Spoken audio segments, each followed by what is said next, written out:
quiet and not talk.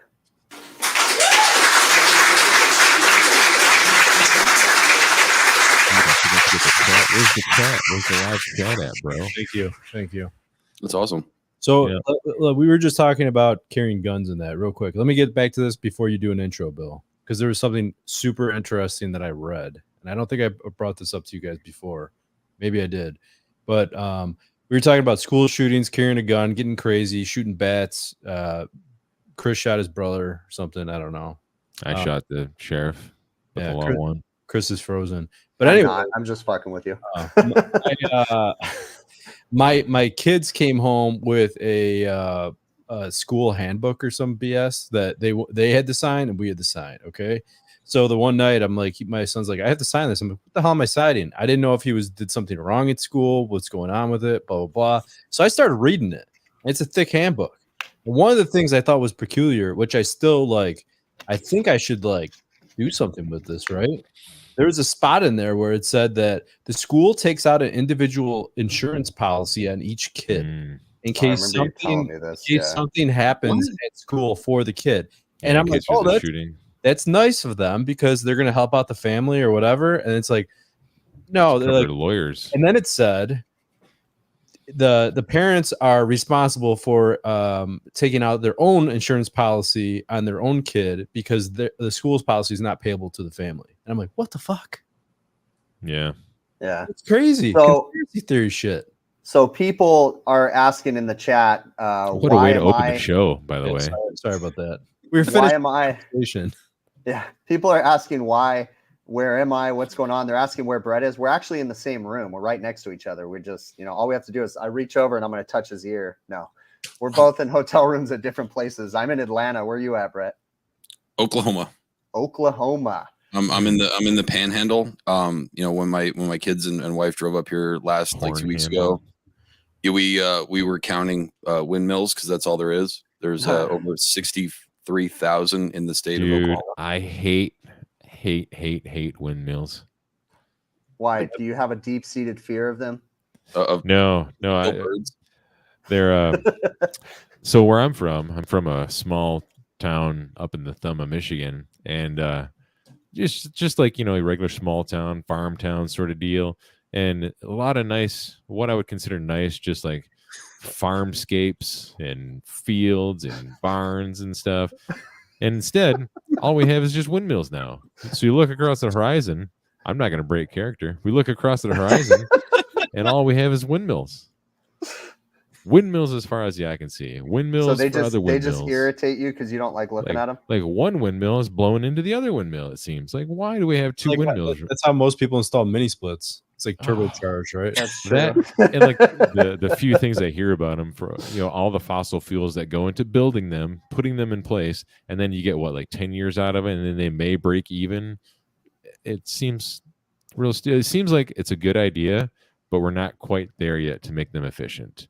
Like, why don't we just burn all our garbage and produce steam, from which a lot of other countries do this. They burn their garbage in incinerators, which heats up water, produces steam, powers steam generators to make electricity. Because then they would have to use scrubbers. That's the problem, because there's so much noxious stuff that's put in the garbage. You don't really know what you're putting out in the atmosphere. So you would have to employ expensive scrubbers to scrub each particulate that's not dangerous for everyone around. But instead, we're just taking that garbage and putting it directly into the earth and letting it rot. I don't know. No, but actually, no, we're putting it. There's a lot of stuff that's not necessarily true, because I've read some of that crap too, and there's propaganda people put out there. Well, but remember, you're putting it into a landfill that has this ridiculously thick plastic that does let the trash biodegrade, but it never goes past the plastic. So you're literally just stacking it in the earth for people a billion years from now to dig up and be like, what the fuck were these people just saving their trash for? But I feel like in a billion years, all these plastic shampoo bottles that we throw away, for example, they're still going to be there. Those don't biodegrade. It's okay, bro. We're moving to Mars, bro. We're just going to abandon this planet and we're bouncing over to Mars. We just have to nuke the poles. We'll still be here when the great trash landfall happens. Dude, have you not seen WALL-E? That's exactly the fucking thing of WALL-E. Idiocracy, bro. Yep, that's Wally. It's a great documentary. Kind of on that topic, I just found out today I was put on by the general contractor I work with. I'm doing a passive house coming up in the next couple of months. Ooh, yeah. Cool. Yeah. We don't know if we're someone actually afford a passive house. It's $1 million remodel on a 100-year-old home, and it's not a very big house. So what is a passive house? It's like net zero. I don't know all the ins and outs. Nate Adams would be a good one to talk about passive house. It's stupid, whatever, but it's basically like you're not using any external electricity power. So it's $1 million remodel. Like, are we talking legit $1 million? Or are you just like saying that's 100%? Like right now, this is budgetary numbers, which he kind of asked me while I was driving down the street. What do you think your HVAC is going to be on this? And he's like 2 ducted mini splits. I'm like, I don't know. And I just shot a number out, and then he started going over the details. We're doing a serve to the ERV, where you duct all the runs to each individual room in that, and it's like a smart. And now we're going over the details. I'm like, yeah, my number's not even close to being right. Like we're way over what I told you it was going to be. So, and he's like, that's all right. I'm loaded. No, this is a general contractor. So now they're going to have me come in, look at prints, and actually start doing real numbers and math. So this last week, we had probably one of the worst heat waves we've had in a long time, where we had consistent, I'd say more than last week, probably 2 weeks, we've had above 105 degrees, closer to 110 in that area, and everything is falling off the map. We have misting devices out on so many pieces of equipment. We have compressors going off on thermal overload left and right, high pressure controls tripping, and we couldn't even keep up with it. It's been freaking bonkers. It was just, I don't know. How long can you leave water misting on a condenser coil before you start? Not very long.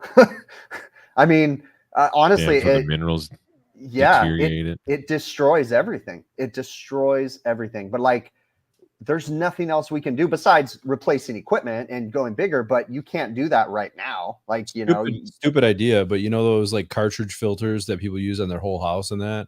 Can you rig one up on the hose? You can do all kinds of things. I mean, but it's still going to have irrigation system up there. It's still going to have calcium in it, dude. That stuff doesn't clean it out completely. What we ended up doing was we took a Homer bucket and basically put a thermostat on it, and we were able to plug it in with the 120 with a water solenoid. So because they were this one particular customer, they would have us put in a bigger compressor, put in more cases, and then not do anything for the condenser. And the condenser was 20 years old. So they're like, well, it needs to run. So we would have to put water in, but then they would complain, hey, you're using way too much water. So we ended up putting everything on a Homer bucket and then basically putting the line on the drop leg. So if ever the drop leg got up to a certain temperature, it would kick on the thermostat, would kick on the solenoid, start cooling it down. And then as soon as it warmed, cooled down for the day, then it would stop because, it had that automatic thermostat on there. Yeah, I was thinking about, but it's when you're in the middle of it, you really don't have time to deal with a lot of that crap. But they do make inline battery operated sprinkler timers that have hose connections on both sides. And I thought about getting those and only having it run from 11 a.m. to 7 p.m. and then shutting off. That would help a little bit, but yeah, it's just been bonkers. But I wanted to talk about that a little bit because another thing that I ran into was for the longest time, I've held out from converting any ACs that had R22. I've been using R22 just consistent. My customer's been happy with it, but lately it's just been getting nuts. So we finally did. I've got 3 or 4 407C conversions that I've had out there for a couple months now. Every one of those ones that I converted, we ran into problems where they're tripping breakers. The compressors are going off on thermal overloads. And I'm, the 407C, I'm starting to see the holes in the efficiency loss when we're getting these high temps, and it's really starting to suck. I'm starting to question, damn, do I need to go back in and just put 22 in all of these? What's the percentage? Sorry, that's okay. To say, I have breaking news. What's that? Zah just sent me a message saying to tell you, Chris, and Adam hi. Okay. Hi, Zah. One thing too, Randy Ravioli and his little dog Luke, he told me that we need to say hi to him tonight. What's up, Did you guys see Randy rocking that golf cart last week? Yeah. Dude, did you see his mom's reaction? No, I didn't see that. Was she in the video or was Oh that yeah, just so she's they're leaving a driving comment? the golf cart, right? And obviously one of Randy's family members is letting Randy drive, and then his mom's in the golf cart, but you can't see her. And then the other person in the golf cart said, "All right, it's time to go into the woods." And his mom's like, "Oh no, we're not with him driving." And it was just funny because then the camera looks at Randy, and Randy's like, "I'm cool." He was having fun. Like, I don't care. Yeah, that was pretty funny. It reminded me of Dukes of Hazzard. Yeah, but have you guys had any 407C issues? What about you, Brett? Have you had any issues with it on refrigeration where you lose capacity? We got 407C. We actually honestly we use 407C is more derived for air conditioning. Right, right. We typically use 407A, 407F, and and now we're out to the HFOs, where you're using, the 448s, the 449s, stuff like that. Yeah. But yeah, you're gonna see a capacity. I was actually just trying to look that up now. I was trying to figure out how many BTUs per pound R22 has versus 407C, again, because that's essentially probably your problem, right? Because if you think about it, because your head pressure is higher, okay, and I'm gonna go a little wizard on you. So remember, energy can't be created nor destroyed, right? So it can only change form. Transfer, right? Yeah. Mm-hmm. So if you have higher pressures, higher compression ratio, then you're essentially gonna have higher heat, right? Well, heat is a form of energy. So if we bring our head pressure down, then it actually increases the actual pumping capacity of that particular compressor. And so because you're already on a shortage of BTUs per pound for 407C versus 22, now the compressor is struggling even more. It has a higher load on the pump. And now what's going to happen? Now the head pressure is going to be higher, and then you're going to lose even more capacity from the compressor. So it's a whimsical circle that you're just screwed. Yeah. And that's it. I mean, and that's why with the like 448A, they're telling you liquid injection all day long, to try to help a little bit, which kind of is derating the compressor theoretically, isn't it? A little bit, because you're using a little bit of the capacity. Just a little bit, but with a scroll, they're injecting it into a place where they're getting the highest efficiency out of it, right? If you look at the compressors for low temp where you're using liquid injection, I think that valve with the rotolock fitting on there. Yeah, it's the DTC valve. But like if you look at the size, it's like I think it's only like certain compressors have certain size valves, right? So that one's like I think up to 1/3 of a ton.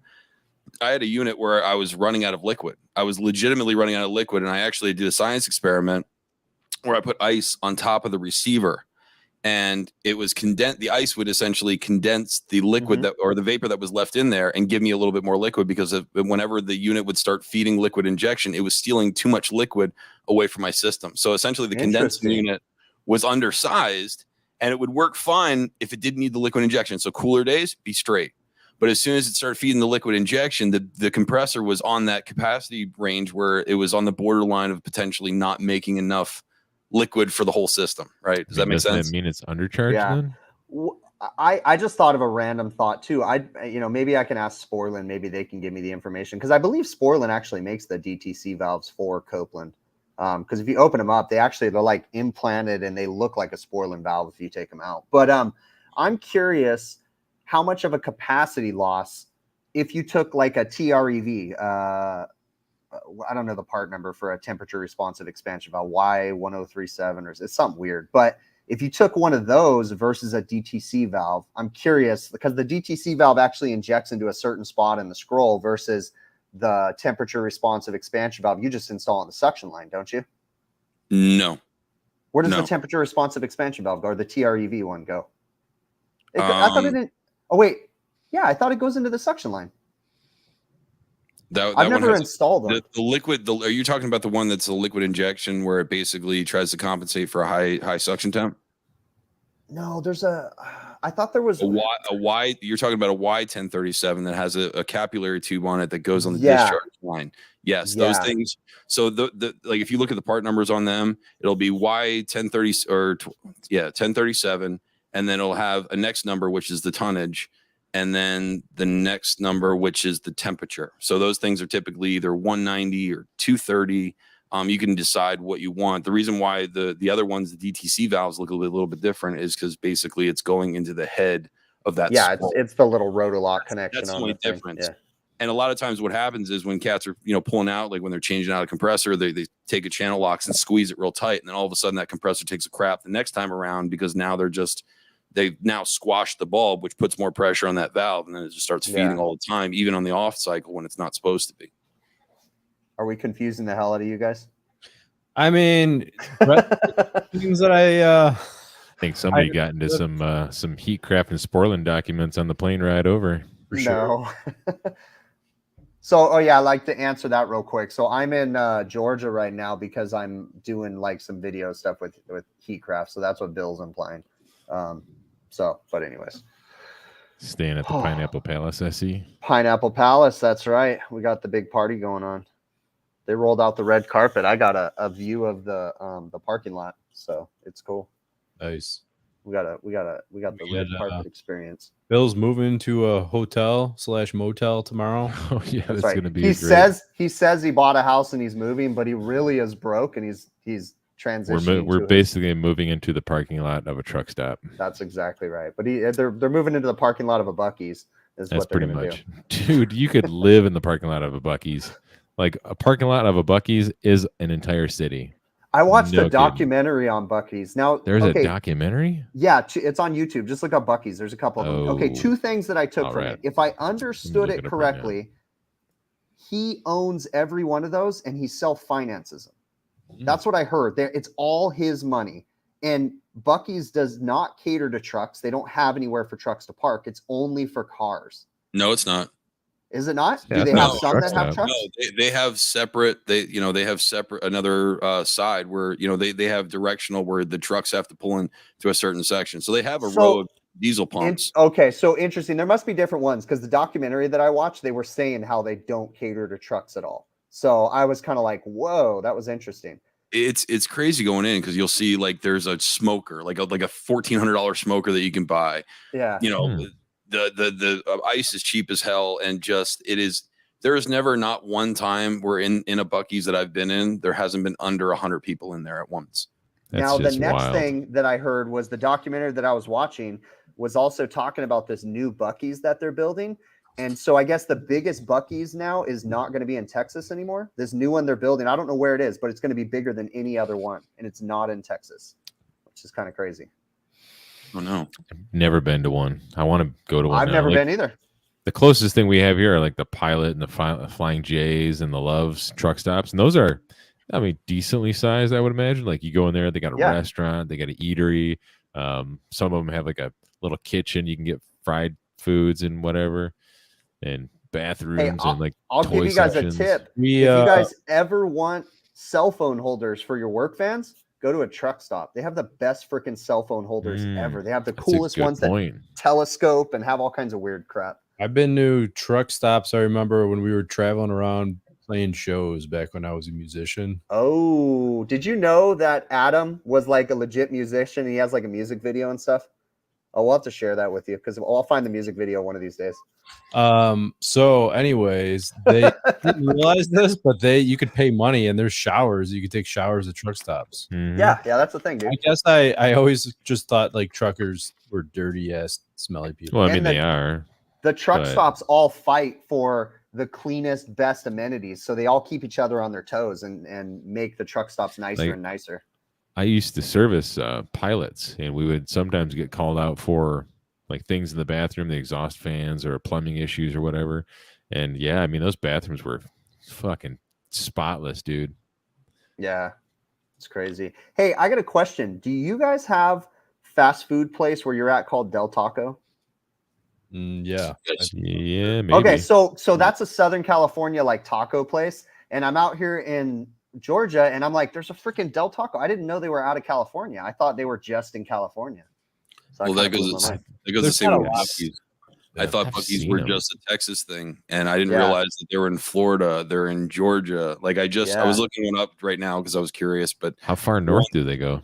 That I'm not sure, but I just looked it up, and they're 70. The one in Tennessee that just was built was 74,000 square feet. Okay, so that's probably the biggest one now, or something like that.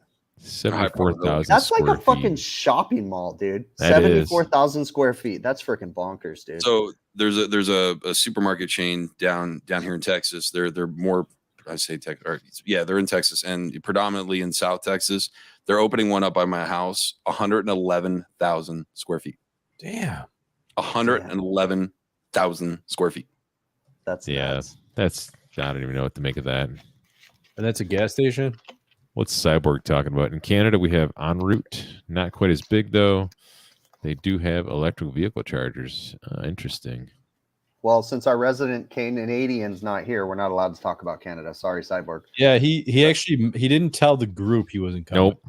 I didn't know he was going to be here. He shot me a text message individually, and I'm like, "What's going on?" He's like, "Yeah, I am. I'll let you know after the show." And I said, "Are you in trouble with the law? Are you in the trunk of a car?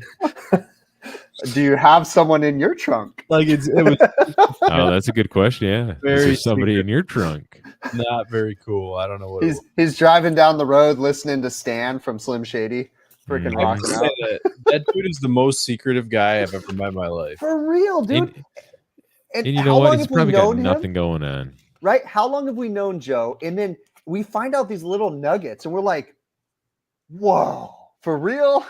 Hmm. Oh man. Oh, I still man, can't man. believe you guys don't know where he lives. Nope. Nope. Nope. Not nope, even nope. close. I mean, we How know many- it's Canada. My wife thinks he's a serial killer. Yeah, mine too. No, I think he's more of like a mafia boss sort of Oh, I guy. hope so, Undercover dude. No, mafia. Because if he was a mafia boss, he'd be hooking us up with cool stuff, dude. He's a cheap mafia boss. It Oh, doesn't- that's true. That's true. he's on a budget ever Yeah. since he got relocated from a witness protection program.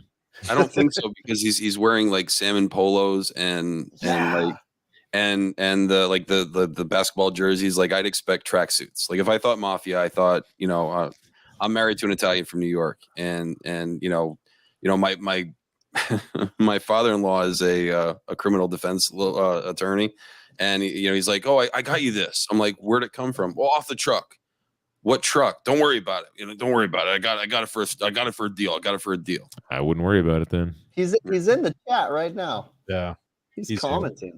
He's plotting to kill us. That or he's coming down like he's gonna knock on my hotel room door right now and then I don't know. He progressively gets later every week, and now he just doesn't show up anymore. I think that he just has new priorities and he met someone and he doesn't care about us anymore. Yep, 100%.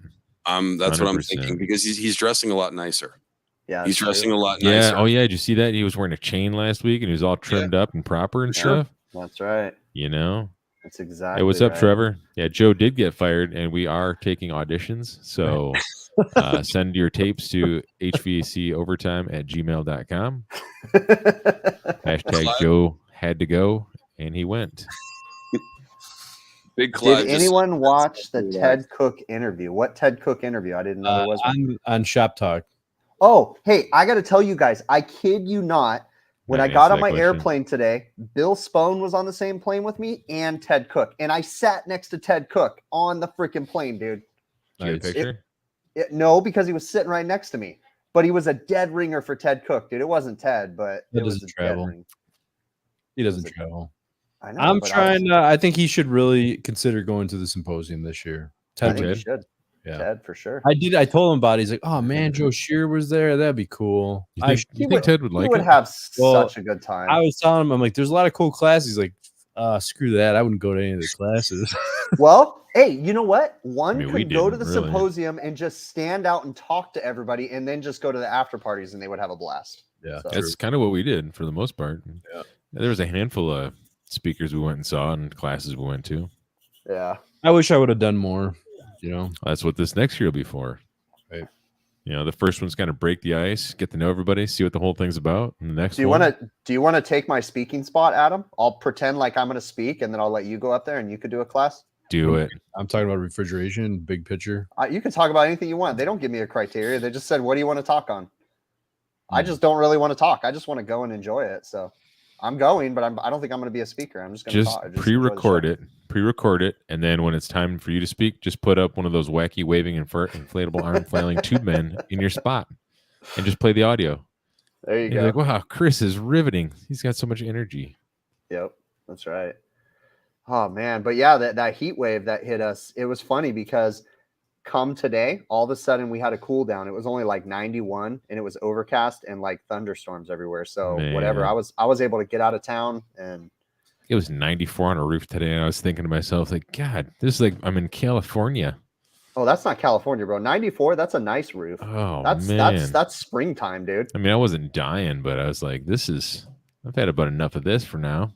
Yeah, when it's 115 outside, it's about 120 on the roof. It's 5 to 10 degrees hotter on the roof, depending on if they have parapet walls. If they have parapet walls and the white roofs, or even the asphalt roofs, either one, it all sucks, dude. All of them suck. So Texas is weird because it's so big. So like if I'm in Dallas, you know, it has a different weather system than like Houston. Yeah. And like I was all the way down near Uvalde, Texas, which is right near the Mexican border. And I've changed condenser fan motors for years, and I couldn't sit my ass on the condenser. I'd burn. Yeah. I'm like, what am I supposed to do? And they're like, knee pads and very quickly. I'm like, okay, fine. Have you ever noticed like I never figured out what it was, but I get blisters on my feet. And at first I thought it was my boots were too big, and I was like, what do I got to do? And no, it's just too fucking hot, dude. My feet are burning inside my boots. You know, this sounds weird, but I wear winter socks all year round. Okay. And you'd think like your feet are gonna sweat. I mean, they do get a little warmer than normal, but the winter socks there's so much more padding to a winter sock. So when you're in your boots all day, it's great, dude. Like I literally no extra sweat. I don't get blisters. Wear winter socks, Chris. I know that sounds counterintuitive. Well, plus dude, I wear long sleeve shirts and a black undershirt every day of the year.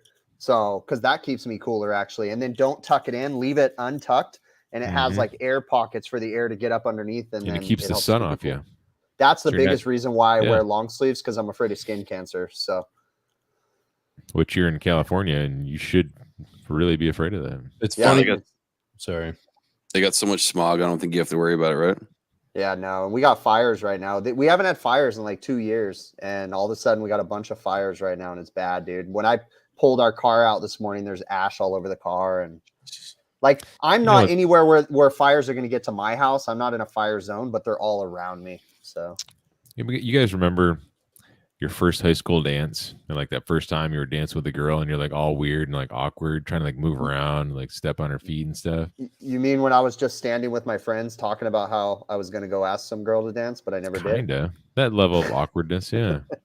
That's what it's like when Joe isn't around to keep us even keeled. That's true. Hey, I do want to address the fact that I see Michael Hausch in here. What's up, Hausch? And then Hausch is talking to Jenry. Jenry, I'm super stoked. I want to listen to that podcast you did with Brian. A bunch of people are talking about a podcast that Jenry Garcia did. So I'm going to try to listen to that. Yeah, I'm going to try to listen to it. I am hoping to get on Jenry's level in the near future. And I'm on my way, not next week, the following week, I'm going to the Energy Conservatory for some training, and I'm looking forward to it. It's going to be awesome. Yeah, I don't know. You know, Brett, you've kind of heard us talking a little bit, but we kind of, I've been kind of just doing some basic research on the home performance stuff just for my house project. And I'll never fully understand it, but man, that stuff's mind blowing, dude. Like just when, and then we had the luxury of having a class last weekend and with Steve Rogers from the Energy Conservatory, where he just did like a class with us. And he's such a cool dude, but it's crazy, man. It's just, you think you know a lot until you talk to someone that smart, and you're like, nothing. There's literally, I know everybody has said this or heard somebody else say this, but there's so many little niches to this industry. The little things like, oh, you can do airflow, you can be an airflow specialist, you can do controls, you can do, I mean, and you can have what you think. And like, I think I'm pretty smart and I understand air, like, right? No, I don't. I don't understand anything about air. He was telling us actually about a project he was working on with Jenry, right? Yeah. Where they're having issues cooling a house in Florida, I believe he's from, right? And it was a 4-ton. And what was it? Did they think it was undersized or something? They were going to put in a 5-ton, but then they measured the duct leakage to outside, and it was depressurizing the house or something, or some crazy crap was happening. And then Steve was able to figure out if he put in a 5-ton, it would basically make no difference whatsoever, because the duct leakage would increase, the building leakage would increase, and it's like he showed because basically the if you think about it, again, part of the problem. We're probably butchering this story, but if you think about it, the air leakage into the house, if you picture it was a 10-inch hole, well, when you put the bigger unit on there, you're now moving more air. So therefore you're bringing more air in through that 10-inch hole. And it was an interesting story. We'd have to have Jenry come on and talk about it probably. Well, I was at the symposium, like I was amazed. Like I would turn around and airflow, turn around, there'd be another class, airflow. There was so many classes just on airflow. I'm like, completely agree. It was so nice to have Trevor's class where it was just about refrigeration and stuff. I mean, not knocking like the airflow and that side of things, but you're right, man. It was. Oh, no. I'm not knocking at all. I was utterly amazed on like the amount of people that would go to like these different airflow. And I know some of them were a little bit different, but same principles, measuring the delta, measuring the, make sure how much leakage you have, measuring the water column, the static pressure, like it just all that stuff. Like I was kind of amazed that there were so many classes on it. I think airflow though is like, it's like one of those topics where a lot of people, the good percentage of the people in the trade don't truly understand it. Right. Right. There's always like they don't even understand the importance of it. Right. Yeah. And then you start throwing in leakage, like house leakage, duct leakage, whatever, envelope leakage. And then you're like, what the, like listening to Steve and Chris, Chris Hughes, Steve Rogers tell us about all this. It's like,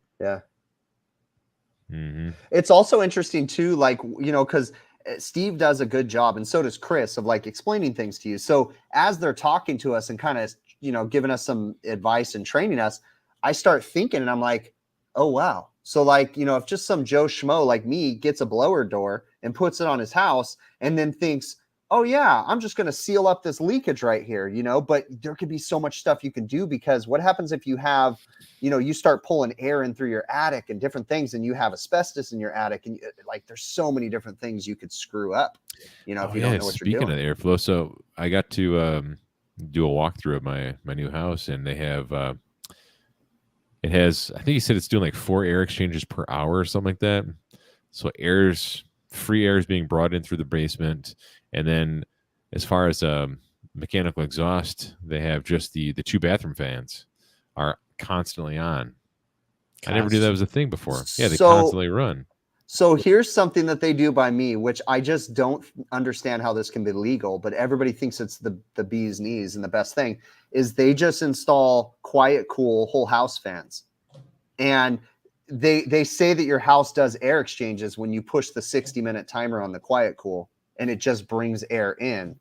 But it's like it's not filtering that air. Yeah, well, I mean, they might. How are they bringing in the fresh air? Because actually, Bill, that was one of the things I didn't really truly understand in Quick Model. I mean, I guess it was an energy gauge decided Quick Model, but like because there's an exhaust only ventilation area, and I was talking to Eric Kaiser. I'm like, how could it be exhaust only? He's like, well, if you're pushing air out, you're going to be bringing air in. Yeah. So how are they bringing it into the return? Is there just they're bringing it straight into the return with the mechanical damper. All right. So they make dumb ones and they make smart ones, right? So the one that's on my house from original is basically whenever the air conditioning kicks on, it's bringing in X amount, because the houses are so well insulated that so it doesn't get stale and stagnant in there. You got to bring that air in, right?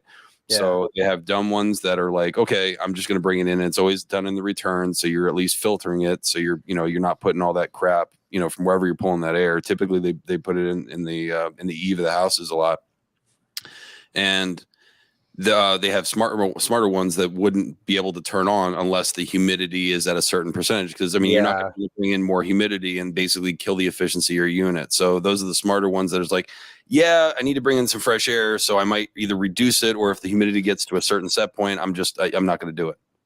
Yeah, I find myself in my head, I'm trying to go like over complicated, and I'm like, how can I take a Honeywell Jade controller and start adapting dampers and making my own economizers for my house and pulling it through filters? And like that seems like something you would do. I've got all these ideas in my head. I'm gonna give myself the big picture. Honeywell makes I think it's pretty cool. I don't know. Everyone else probably has a different opinion on it, but there's a fresh air ventilation control. I don't know the model number on it, whatever. But I actually just used 2 of them, and it's pretty cool because they have like these little dials on it, and you could set, for the ventilation requirements 62.2 or whatever. You could set how many bedrooms you have in the house, how many, what's the square footage of the house on the dial, and then there's another dial that says how how many CFM are you bringing in? And based on all those numbers, it will open the damper and run the ventilation accordingly to meet code. The only way I could see like they would be efficient if you had a delta P monitor, like basically between the outside of your house and the inside of your house, and basically measuring that. So you get a stagnant pressure of what it is, where you have a little bit of, because you always want a little bit of positive pressure, right?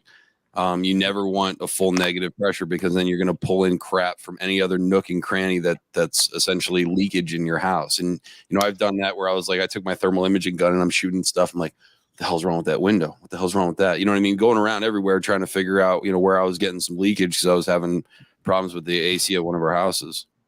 You know what'll blow your mind is turn a blower door on and then look with the thermal imaging camera. It amplifies the leakage, and you're like, dude, all the baseboards of my house, because I'm on slab, dude, fucking pulling shit in through my baseboards. And it's like, damn, because they didn't seal things right or something. But you only see it when you have the blower door, putting your house on a negative pressure and then putting the thermal imaging camera on there, and it's just pulling that. And it's pretty crazy. I haven't gotten that on film yet, but I will. But I always forget you guys don't have basements over there. Nope. I mean, some places have them, but not where I'm at. So how thick are the slabs then that your house is on? Any idea? 18 inches, typically, right? I wonder. I don't think they're that thick, dude. Probably 6 inches. I was gonna say, if I had to guess, 6 or 8 inches. If I had to for guess, a house, huh? Yeah, that seems. I mean, they have a footing that goes around that's thicker, goes farther down into the ground. Yeah, yeah. But the actual slab, right. Yeah, probably be 6 inches. But again, I don't understand any of this stuff. I'm just an idiot that some cool people sent tools to, and I'm just trying to figure it out. So you're gonna get me hooked, and I'm gonna start just reading up on a bunch of shit then. So thank you very much for that. Thank you. You're I appreciate that. I have nothing. Hey, what was that thing that Christopher Hughes was going to send us from the Energy Conservatory? Actually, so funny thing, I don't know how this worked out, but he's Adam. Yeah, I see you posting a lot of stuff about the True Flow and blower door and that blah blah in line. We were talking about it. But he's going to send you guys, for whatever reason, the DG8. What's that? A micro. It's a super accurate manometer. Yeah.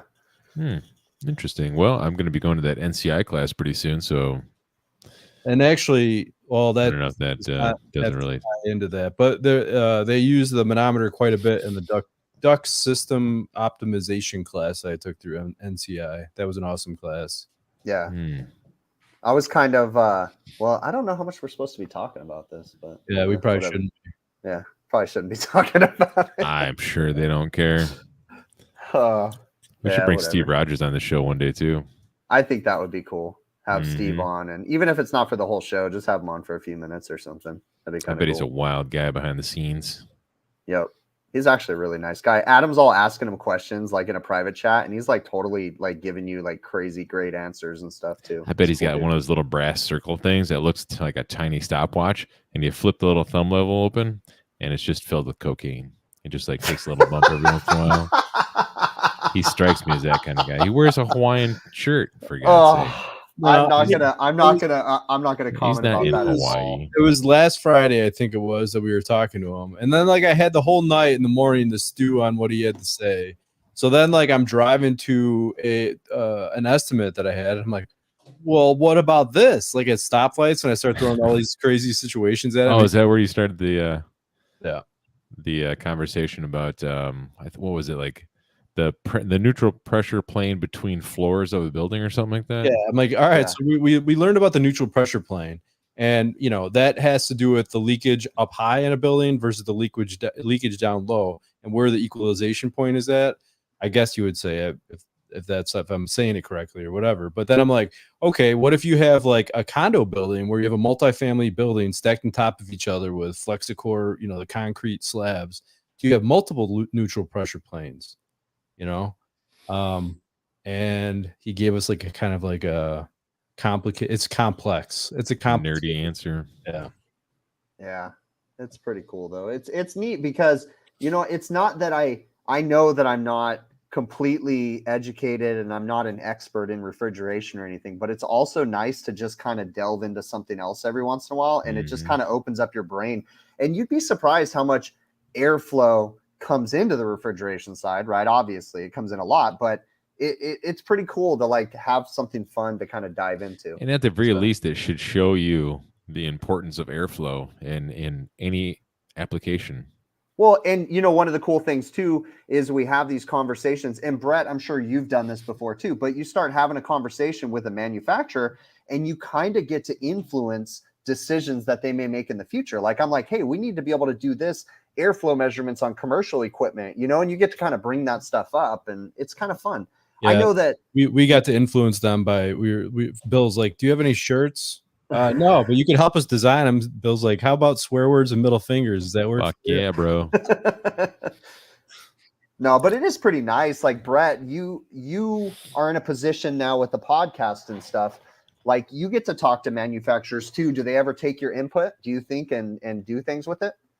Sometimes I get an email back that says "nuh-uh." Like so like, I mean, I'm not trying to be funny. Like so we had an issue with a particular unit where it kept icing up, and then that would be one call, and then occasionally the compressor would go off an internal overload.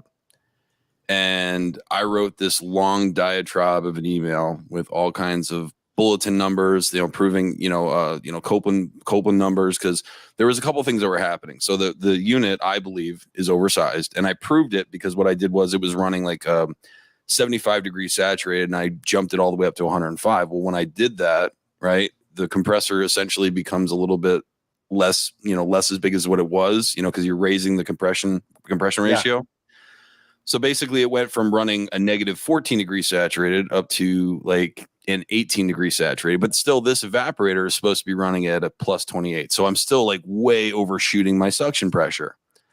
So I basically figured out I'm like about 20% oversized. So what's happening is when you have a higher TD, so if I have a coil and it says a WKE 120, all right, that's a 1 ton coil at a 10 degree TD. If you decide to lower your suction pressure 10 degrees lower than that, so instead of running, like if we're trying to maintain 30, we would maintain 20. But if we inherently ratio is going to.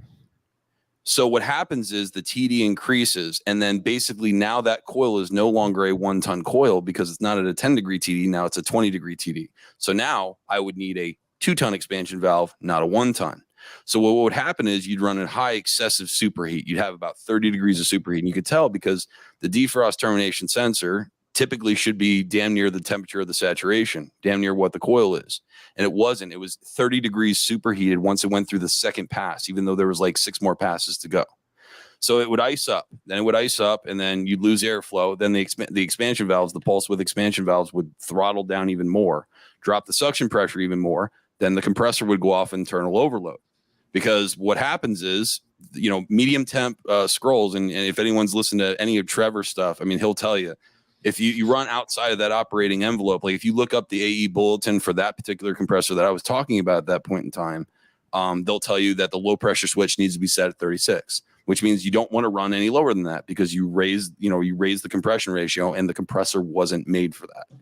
So essentially what happened was I wrote everything up and sent them this long diatribe of an email, and their response was, nuh-uh, we have many of these all over the country, and you're wrong, and we only oversize it by 20%. I'm like, well, it's still oversized then, and it's, there needs to be concessions, and unfortunately, some manufacturers, they don't want to hear what you have to say, because they could fix this easily by doing other things, I think too, like if they say, yeah, you're right, I think that would probably open them up to like a huge liability of like recalls or I don't know. But lawsuits. The thing is, they tell you that they have these installed all over the country. Are they aware that you work and you have techs all over the country? Well, that and all over the country has different climates. So that doesn't necessarily, that's not a real valid statement, because in Minnesota, they might not be running into the same issue that you're running into down here. So I hate that term that we have these been doing installed this 30 everywhere. Years. Yeah. But if they oversize, but hold on, if they oversize it, if their standard is oversizing it by 20% just to make sure they have that buffer range. Yeah.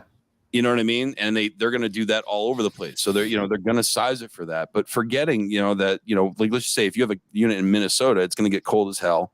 That saturated condensing temperature is going to go way down, and it's going to exacerbate the issue because basically the compressor is going to increase in size because you're lowering the compression ratio. Massively increase in size. And we've had, lengthy discussions about that, Brett, with all the new AWEF stuff, because as, you buy off the shelf condensing units from supply houses, which is in my light commercial stuff, you're just going and buying a condensing unit.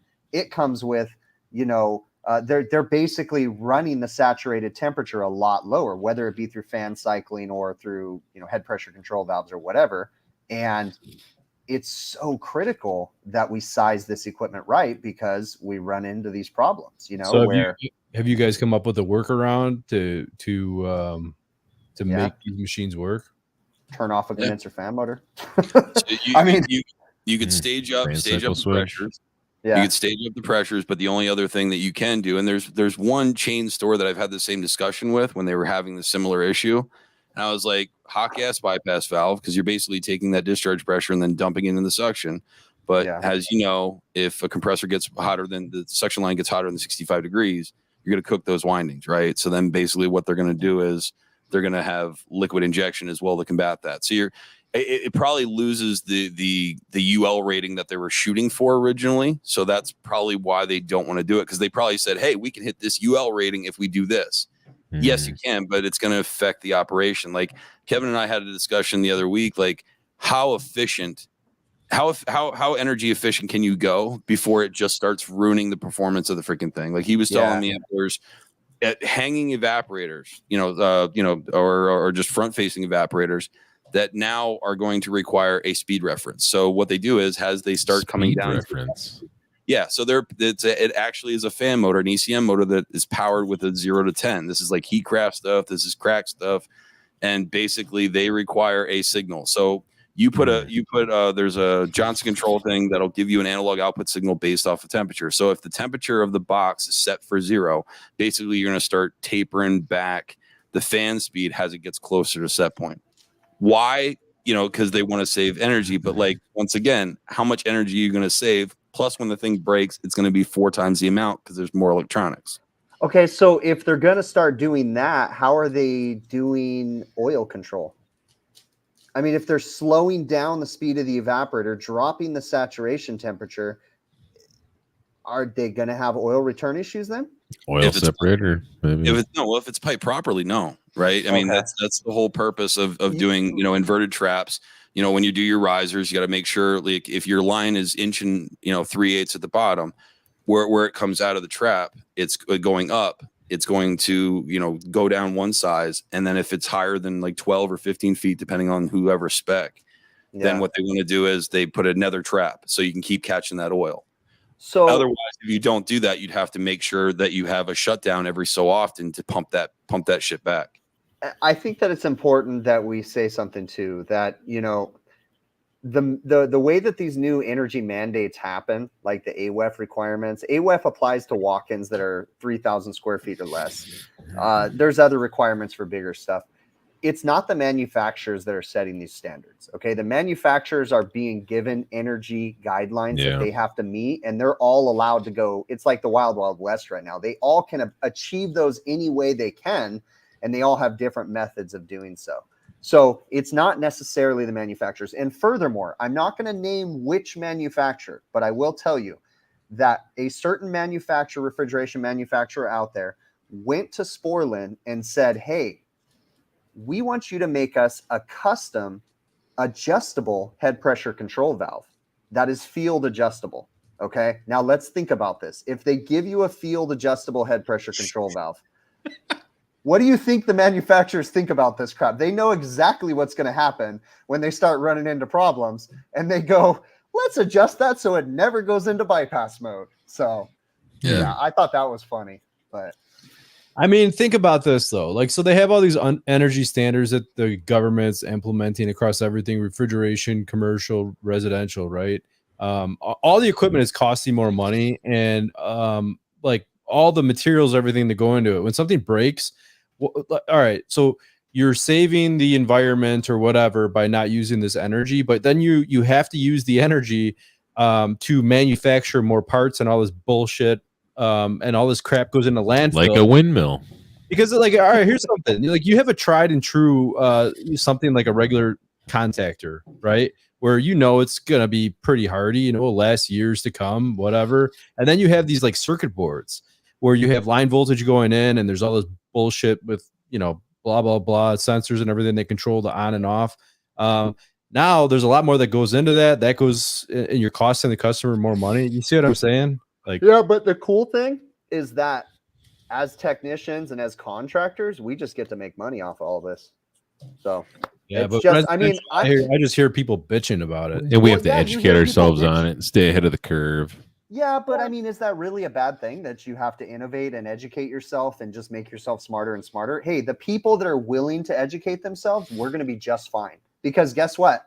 Robots in fast food, they're going to replace all the workers, right? All the workers right now are going to be replaced by robots, but someone still has to fix the robots. Someone still has to say, yeah, your machine says that it has a bad part, but your machine has a bad sensor. I'm going to invent the robot that fixes robots. Yep. Yeah, well, that ain't happening anytime soon. So we're going to be employed HVAC for a robot. long time.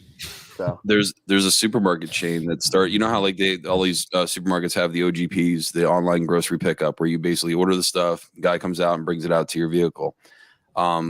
There's like one or two customers that are starting to basically get rid of like those packers, where they'll have shelves and this robot goes up the shelving rack, picks up whatever it wants, comes back down, puts it in the thing, and then it gets shipped out directly to your house. Yeah. So there's no people having to do that anymore. So what do you think is going to happen with a lot of the Amazon, workers, unfortunately? Yeah. Well, and I go into a warehouse, like for instance, Linux Industries, they have a warehouse near me, and I'll go to pick up parts every once in a while, do like emergency pickups at the warehouse. And I see these dudes, there's tons of dudes, and they're driving forklifts all around, and it's like an art. They're like moving around, and it's like, yeah, those dudes are going to be replaced. They probably already are. It's all freaking, I mean, honestly, if you think about it, think about even electronic autonomous cars. Autonomous cars, they won't work right now. It just won't work because there's a variable that the autonomous cars can't figure out, and that's the humans, right? But when it's all autonomous cars driving on the road, dude, imagine and when it's in a closed somewhere, building like that, like in a warehouse. Yeah. And think about on the freeway. Think about how fast there would never be traffic if it's all autonomous cars, because they'd all drive 2 inches from each other doing 100 miles an hour, but they're all communicating it, but when you put a variable like humans into Will Smith. Yep, that's right. It's going to be cool. It's going to be cool. Well, until they say that you're using too much energy, and they're going to start shutting down all the cars. Hey, everyone, we're going to have a brownout tonight, so everyone's going to shut down their car at 8 o'clock. So you better be where you're going. Are you in California right now? Or like when the autonomous cars, they take you to places you didn't really mean to go, but instead of having like Facebook suggestions now. Yeah, but the autonomous car knows better, Bill. This is where you need to go. I don't care if you wanted to go. This is where you need to go. Like I was going to go to the cheese factory, cheesecake factory, and takes you to the gym. I'm at the gym now. Son of a bitch. He's out in Vegas, and all of a sudden he shows up at the Bunny Ranch. It was the last thing you searched on Google. That's why. Oh man, you got the whole family with you. Oh, that's funny. I don't need a whore. I got this one. Oh man. So what are you guys doing this weekend? Just interviews, man. I fly home early Sunday morning, so I'll be doing interviews all tomorrow. Back to work on Monday. Back to work on Monday. What are you doing, Brett? Spending time with my kid. Cool. Good call. Yeah, that's a good one for sure. She, my two younger ones have baseball and softball this weekend, so my wife's like, go see Maddie. Maddie's she's about 6.5 hours away from home. Sweet. I made the trip in about 5 hours, so I cut off a whole bunch of time because I didn't have to stop for anything. Nice.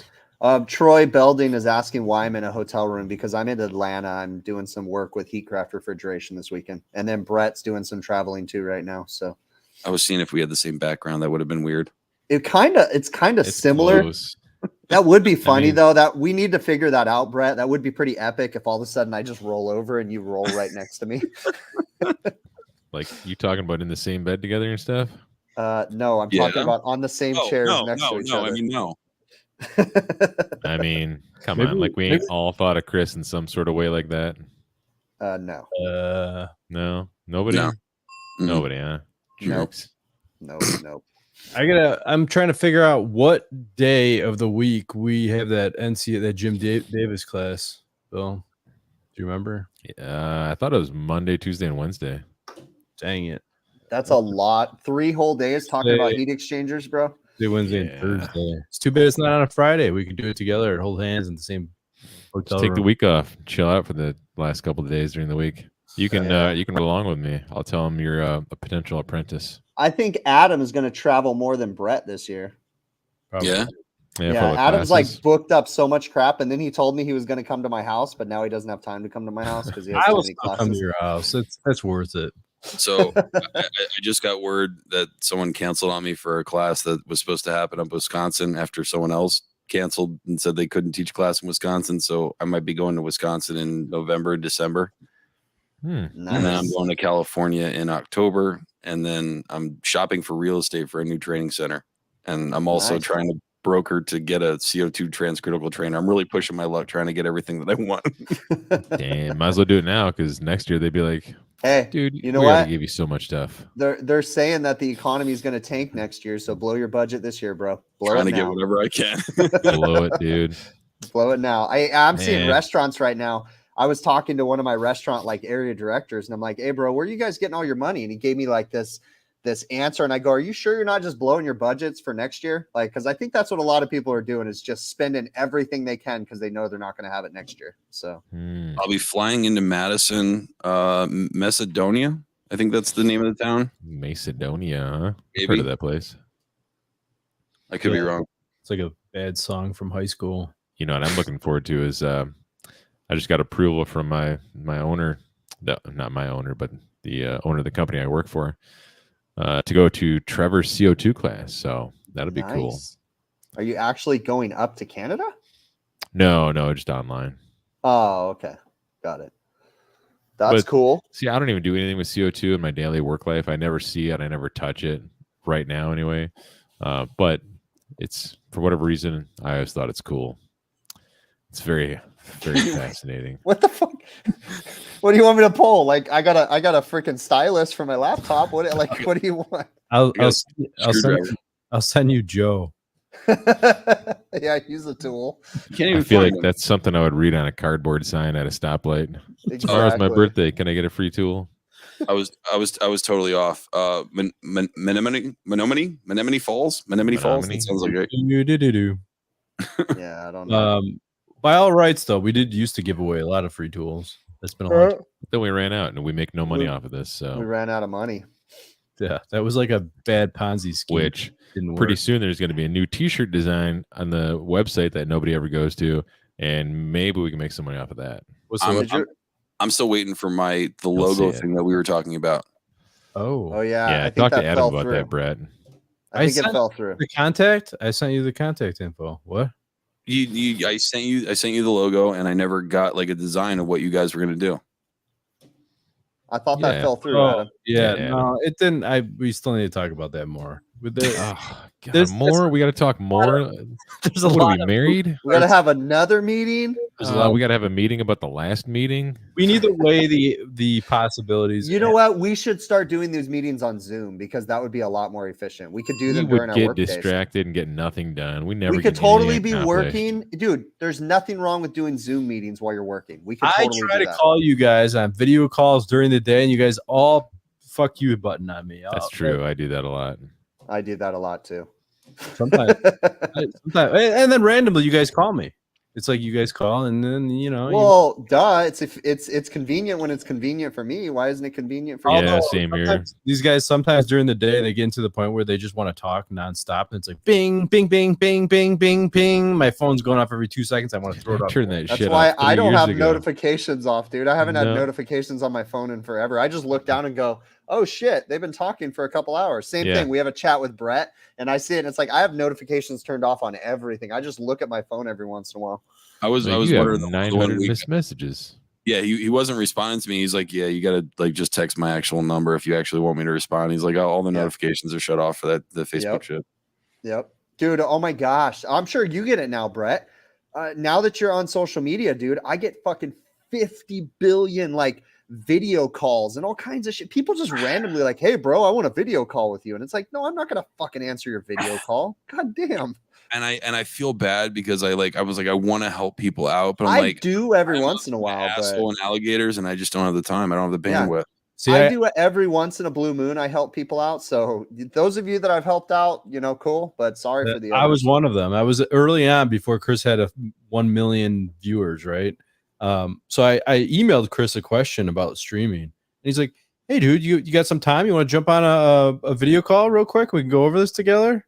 And we've been besties ever since. And after that, he doesn't want to help anyone anymore. That's it. That was the end of it. You ruined it for me. You reached a certain level. Yep. I'm an asshole. Well, no. I mean, how exhausting does it get? I mean, like, you do this for a living, and then you do this, for yourself, the whatever podcast that you're doing. Yeah. And it gets to the point where it's exhausting. Like, I remember coming home from, HVAC school symposium after we all went to AHR, and I came home and I'm just like, no one talked to me for 3 weeks. I couldn't take any more input. I still enjoy it. Like, I like helping people, but you'd be surprised how many people, and it's like, guys, I can't, and I just can't. I'm sorry. I just can't get to them all. I help a few people out here and there. I don't mean to seem like the biggest dick. I'm kind of a dick, but yeah. Yeah. It is what it is. Yep, that's true. Yep. I mean, back when I was making videos on a regular, I tried doing the whole comments thing, and I don't even have that many people commenting on my videos, and it was rough. Yeah. I answer through like emails, and see, that's why I started doing the live streams. Like, I answer questions live on the live stream. I'll do that. You send me emails, and if it's something like a good topic, then I'll talk about it on the live stream. That's easy. So that's kind of like my day that I set aside to kind of go over questions and different things. So